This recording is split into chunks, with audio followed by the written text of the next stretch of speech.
നമസ്കാരം ട്രേഡേഴ്സ്, എല്ലാ ദിവസവും രാവിലെ 7 പ്രീ മാർക്കറ്റ് റിപ്പോർട്ടിലേക്ക് സ്വാഗതം. എല്ലാവർക്കും ആദ്യമായിട്ടൊരു ശുഭദിനം നേരുന്നു.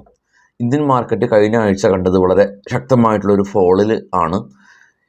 പോയിൻ്റ് അടിസ്ഥാനത്തിൽ 600-ലേറെ പോയിൻ്റ്, അതല്ലെങ്കിൽ പെർസെൻറ്റേജ് അടിസ്ഥാനത്തിൽ 2.5% അടുത്ത് ഫോള് കഴിഞ്ഞ ആഴ്ച ഉണ്ടാക്കി. എന്നാൽ കഴിഞ്ഞ വെള്ളിയാഴ്ച ദിവസം ഒരു ഓവർസോൾഡ് രീതിയിലെത്തിയ നിഫ്റ്റി ചെറിയ രീതിയിൽ പോസിറ്റീവായിട്ട് ക്ലോസ് ചെയ്തു. അതുമാത്രമല്ല 22,000-ന് മുകളിൽ ക്ലോസ് ചെയ്യാനായിട്ട് സാധിച്ചിട്ടുണ്ട്. കഴിഞ്ഞ ആഴ്ചയിലുടനീളം FIC ഇന്ത്യൻ മാർക്കറ്റിൽ നിന്ന് 21,000 കോടി രൂപയ്ക്ക് മുകളിൽ സെല്ല് നടത്തി. ഈവൻ കഴിഞ്ഞ വെള്ളിയാഴ്ചയും അവർ 2,000 കോടിക്ക് മുകളിലാണ് സെല്ല് നടത്തിയിട്ടുള്ളത്. എന്നാൽ മുൻകാലത്തെ ദിവസത്തെ അപേക്ഷിച്ച് കഴിഞ്ഞ വെള്ളിയാഴ്ച കുറച്ച് സെല്ലാണുള്ളത്. കാരണം അവർ 6,000 കോടിക്ക് മുകളിലാണ് കണ്ടിന്യൂസ് സെല്ല് ചെയ്തുകൊണ്ടിരുന്നത്. വെള്ളിയാഴ്ച സെല്ലിംഗ് മോഡിലാണെങ്കിലും കൂടിയും 2,000-ൽ ഒതുക്കിയിട്ടുണ്ട് എന്നുള്ളത് കുറച്ച് നമുക്ക് ആശ്വസിക്കാനുള്ള വക നൽകുന്നുണ്ട്. ഇനി മുന്നോട്ട് നോക്കുമ്പോൾ നിഫ്റ്റിയുടെ എല്ലാം തന്നെ ഓപ്പൺ ഇൻട്രസ്റ്റ് കാണിക്കുന്നത് ഈവൻ ഈ ഒരു ആഴ്ചയുടെയും നെക്സ്റ്റ് വീക്കിലെയും മന്ത്ലിയും എക്സ്പയറിയുടെയും എല്ലാം തന്നെ ഓപ്പൺ ഇൻട്രസ്റ്റിൽ 22,000 ഒരു മേജർ സപ്പോർട്ടായിട്ട് ആക്ട് ചെയ്യുന്നുണ്ട്. എത്രത്തോളം അത് നിലനിൽക്കുമെന്ന് നമുക്ക് പറയാൻ സാധിക്കില്ല. കാരണം കഴിഞ്ഞ ആഴ്ചയിൽ ഗ്ലോബൽ ഈവൻറ്റുകളെല്ലാം തന്നെ പോസിറ്റീവായിരുന്നു. പോസിറ്റീവായ ഗ്ലോബൽ ഈവൻറ്റുകളിൽ നിഫ്റ്റി ഇടിഞ്ഞിട്ടുണ്ട്, അതായത് ഗ്ലോബൽ ഈവൻറ്റ് റെസ്പെക്റ്റ് ചെയ്തിട്ടില്ല. പക്ഷേ ഈ ഒരു ആഴ്ചയിലേക്ക് വരുമ്പോൾ കഴിഞ്ഞ ആഴ്ച ഇത്തരത്തിൽ ഗ്ലോബൽ ഈവൻറ്റ് നെഗറ്റീവായിട്ടുള്ള ഈവൻറ്റുകൾ ഉണ്ടായിരുന്നില്ല എന്നുള്ളതാണ് സത്യം. പക്ഷേ ഈ ഒരു ആഴ്ചയിലേക്ക് വരുമ്പോൾ അതല്ല. ഒരു ഗ്ലോബൽ ഈവൻറ്റിൽ ഒരുപാട് ഇൻഫ്ലേഷൻ ഡേറ്റ, US-ലുള്ള ഇൻഫ്ലേഷൻ ഡേറ്റ ഉൾപ്പെടെ, ഇന്ന് ഇന്ത്യയുടെ ഇൻഫ്ലേഷൻ ഡേറ്റ ഉണ്ട്. അപ്പോൾ അത് ഉൾപ്പെടെ മറ്റുള്ള എക്കണോമിക് ഫാക്ടേഴ്സ് മാർക്കറ്റിനെ സ്വാധീനിക്കാൻ തക്കവണ്ണമുള്ള ഒരുപാട് ഈവൻറ്റുകൾ നിറഞ്ഞ ഒരു ആഴ്ചയാണ് നമുക്കുള്ളത്. കൂടാതെ നിഫ്റ്റീനെ മുകളിലേക്ക് കൊണ്ടുപോകാനായിട്ട് ഇൻഡെക്സ് ഹെവി വെയിറ്റ് സ്റ്റോക്കുകളുടെ റിസൾട്ടും ഇല്ല എന്നുള്ളതാണ്.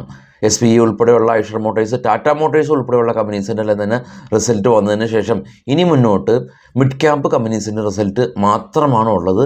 ഇനി സ്വാഭാവികമായിട്ട് നടക്കേണ്ട ഒരു ബൈയിങ്, ഒരു ബോട്ടം ബൈയിങ്, അതല്ലെങ്കിൽ FICൻ്റെ ഭാഗത്തു നിന്നുള്ള ഒരു പാർട്ടിസിപ്പേഷൻ, ഇതൊക്കെ തന്നെയാണ് ഇനി ഇന്ത്യൻ മാർക്കറ്റിനെ മുന്നോട്ട് കൊണ്ടുപോകാനായിട്ട് പറ്റുകയുള്ളൂ. കൂടാതെ വിക്സ് കഴിഞ്ഞ 9 ദിവസം കൊണ്ട് ഏകദേശം ഒരു 19-ലേക്ക് എത്തി നിൽക്കുന്ന വിക്സ് ഇനി ഒന്ന് കൂൾ ഡൗൺ ആവണം, അല്ലെങ്കിൽ മുന്നോട്ടുള്ള ഇന്ത്യ വിക്സിൻ്റെ സ്പൈക്ക് ഒന്ന് കുറയണം. അതും നമുക്ക് പോസിറ്റീവായിട്ട് എടുക്കാം. ഈ ആഴ്ചയിലെ പ്രധാന ഇന്നത്തെ കുറച്ച് സ്റ്റോക്കുകളുടെ വാർത്തകൾ നമുക്കൊന്ന് ഡിസ്കസ് ചെയ്യാം. ABB ഇന്ത്യ നെറ്റ് പ്രോഫിറ്റ് 87% ഉയർന്ന് 460 കോടി രൂപയിലേക്ക് ഉയർന്നു. CRM silk company net profit അവർ 69 കോടി രൂപ കരസ്ഥമാക്കി. കമ്പനി 4 രൂപ ഡിവിഡൻഡ് പ്രഖ്യാപിച്ചിട്ടുണ്ട്. APL Apollo tube company net profit 15% ഇടിഞ്ഞ് 170 കോടി രൂപ. തെർമാക്സ് കമ്പനി ഇവർ റവന്യൂ 20% അപ്പായി, നെറ്റ് പ്രോഫിറ്റ് 22% അപ്പായിട്ടുണ്ട്. യാത്ര ഹോസ്പിറ്റൽ കമ്പനി ഇൻഫാക്കോ പ്രൈവറ്റ് ലിമിറ്റഡിൻ്റെ പൂർണ്ണമായിട്ടും ഇവർ അക്യൂർ ചെയ്തിട്ടുണ്ട്, 100% അക്യൂർ ചെയ്തു. Side F life science company ഇവരുടെ പുതിയ മെഡിസിന് US-ലെ ഡ്രഗ് കൺട്രോൾ അതോറിറ്റിയുടെ അംഗീകാരം ലഭിച്ചു. ITDC കമ്പനി നെറ്റ് പ്രോഫിറ്റ് 68% ഉയർന്ന് 32 കോടി രൂപ കരസ്ഥമാക്കി. JK സിമെൻറ്റ് നെറ്റ് പ്രോഫിറ്റ് 101% ഉയർന്ന് 220 കോടി രൂപ കരസ്ഥമാക്കി, 20 രൂപ ഡിവിഡൻഡ് പ്രഖ്യാപിച്ചു. തെർമാക്സ് കമ്പനി നെറ്റ് പ്രോഫിറ്റ് 20% ഉയർന്ന് 188 കോടി രൂപ കരസ്ഥമാക്കി. ആരതി ഇൻഡസ്ട്രീസ് നെറ്റ് പ്രോഫിറ്റ് 11% ഇടിഞ്ഞുവെങ്കിലും ഇവരുടെ എസ്റ്റിമേഷന് അടുത്ത ഒരു റിസൾട്ടാണ് വന്നത്.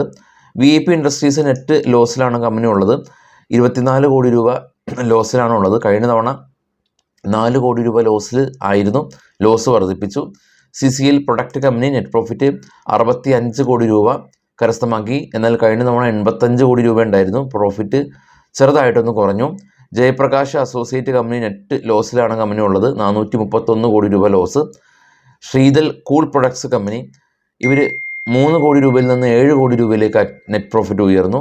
India Tourism Development Corporation net profit 16 crore രൂപ കരസ്ഥമാക്കി, 10 കോടി രൂപയിൽ നിന്ന് 16 കോടി രൂപയിലേക്ക് ഉയർന്നു. കല്യാൺ ജ്വല്ലേഴ്സ് നെറ്റ് പ്രോഫിറ്റ് 70 കോടി രൂപയിൽ നിന്ന് 137 കോടി രൂപ കരസ്ഥമാക്കി.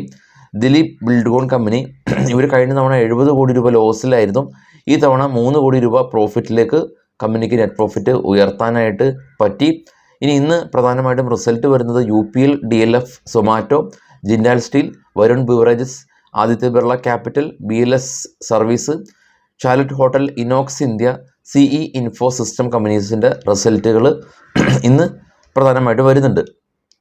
കൂടാതെ IPO ഡീറ്റെയിൽസ്, മറ്റുള്ള റിസൾട്ട് അനൗൺസ്മെൻറ്റ്, ഡിവിഡൻഡ് ഡീറ്റെയിൽസ് എല്ലാം തന്നെ നമ്മുടെ ട്രേഡിംഗ് വെബ്സൈറ്റുള്ള ബിസ്മേറ്റ് ട്രേഡിങ്ങിലെ ട്രേഡ് ബഡി എന്ന് പറയുന്ന ടാബിൽ ലഭ്യമാണ്. അതിൻ്റെ ലിങ്ക് ഈ വീഡിയോയുടെ ഡിസ്ക്രിപ്ഷനിലുണ്ട്. മാർക്കറ്റ് സമയത്ത് ന്യൂസ് ലഭിക്കാനായിട്ട് നമ്മുടെ ടെലഗ്രാം ചാനലുണ്ട്, അതിൻ്റെയും ലിങ്ക് ഈ വീഡിയോയുടെ ഡിസ്ക്രിപ്ഷനിലുണ്ട്. സെർച്ച് ചെയ്യരുത്, കാരണം റീഡയറക്റ്റ് ചെയ്ത് വേറെ ഗ്രൂപ്പിലേക്കൊക്കെ നിങ്ങൾ പോയേക്കാം.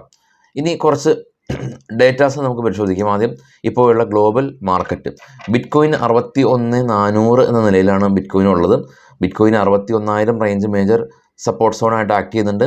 Gold $2,362 per ounce, Brent oil 82.53 per barrel. ഇപ്പോൾ ട്രേഡ് ചെയ്യുന്ന Australia, China, Korea, Japan, even Dow ഫ്യൂച്ചറും പ്രത്യേകമായിട്ടുള്ളൊരു ഡയറക്ഷൻ കാണിക്കുന്നില്ല, ഫ്ലാറ്റാണ്. US മാർക്കറ്റിൽ ലിസ്റ്റ് ചെയ്ത ഇന്ത്യൻ കമ്പനികളിൽ ICICI ബാങ്കും HDFC ബാങ്കിലും പ്രോഫിറ്റ് ബുക്കിംഗ് ഒന്നും കണ്ടില്ല. IT വീക്കായിരുന്നു. ഇൻഫിം, വിപ്രോയെല്ലാം തന്നെ വീക്കായിരുന്നു. ഇനി പ്രധാനപ്പെട്ട ഗ്ലോബൽ ഈവൻറ്റ് നമുക്ക് പരിശോധിക്കാം. ഗ്ലോബൽ ഈവൻറ്റിൽ ഇന്ന് കാണാം, വൈകിട്ട് 5:30 ഇന്ത്യയുടെ ഇൻഫ്ലേഷൻ ഡേറ്റ വരുന്നുണ്ട്.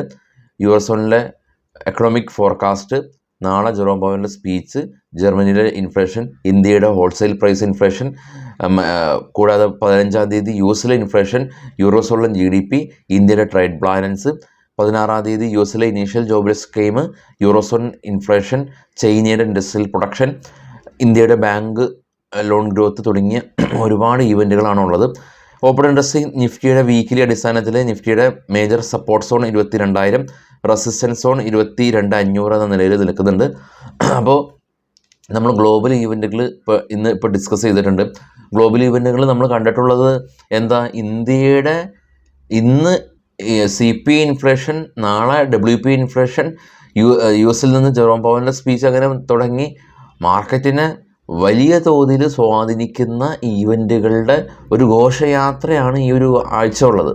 അപ്പോൾ ഇത്തരം ഗ്ലോബൽ ഈവൻറ്റുകൾ അനുസരിച്ചായിരിക്കും നിഫ്റ്റിക്ക് മുന്നോട്ട് പോകാനായിട്ട് സാധിക്കുക. അതല്ല എങ്കിൽ ഇലക്ഷനായിട്ട് സംബന്ധിച്ചിട്ടുള്ള കുറച്ച് ന്യൂസുകൾ, അത് പോസിറ്റീവോ നെഗറ്റീവായിട്ടുള്ള ന്യൂസുകളാണ് ഇനി മാർക്കറ്റിനെ സ്വാധീനിക്കാൻ പറ്റുന്ന മറ്റൊരു ന്യൂസ് ബേസ്ഡ് ആയിട്ടുള്ള ഈവൻറ്റ്. അപ്പോൾ എക്കണോമിക് ഈവൻറ്റുകളുണ്ട്, കൂടാതെ ന്യൂസ് ഈവൻറ്റുകളുണ്ട്. ഇതിൻ്റെ രണ്ടിൻ്റെയും ഇൻലൈനായിട്ട് മാർക്കറ്റ് റിയാക്ട് ചെയ്യും. സ്വാഭാവികമായിട്ട് നമുക്ക് കാത്തിരിക്കാം. ഇലക്ഷനാണ്, അപ്പോൾ വോളറ്റിലിറ്റി ഇനിയും സ്പൈക്ക് ആയേക്കാം. നിഫ്റ്റി സപ്പോർട്ട് എടുത്തിട്ടുണ്ട്. FISൻ്റെ ഭാഗത്തുനിന്ന് ഹ്യൂജ് സെല്ലിങ് നടന്നു കഴിഞ്ഞു. ഇനി അവരുടെ ഭാഗത്തുനിന്ന് ചെറിയ ബൈങ് ഒക്കെ കിട്ടുകയാണെങ്കിൽ നമ്മൾ രക്ഷപ്പെടും, അതല്ലെങ്കിൽ നമ്മൾ കാത്തിരിക്കേണ്ടതായിട്ടുണ്ട്. അപ്പോൾ വൈകിട്ട് 7 മണിക്ക് വിശദമായിട്ടുള്ള പോസ്റ്റ് മാർക്കറ്റായിട്ട് എത്താം. Thank you.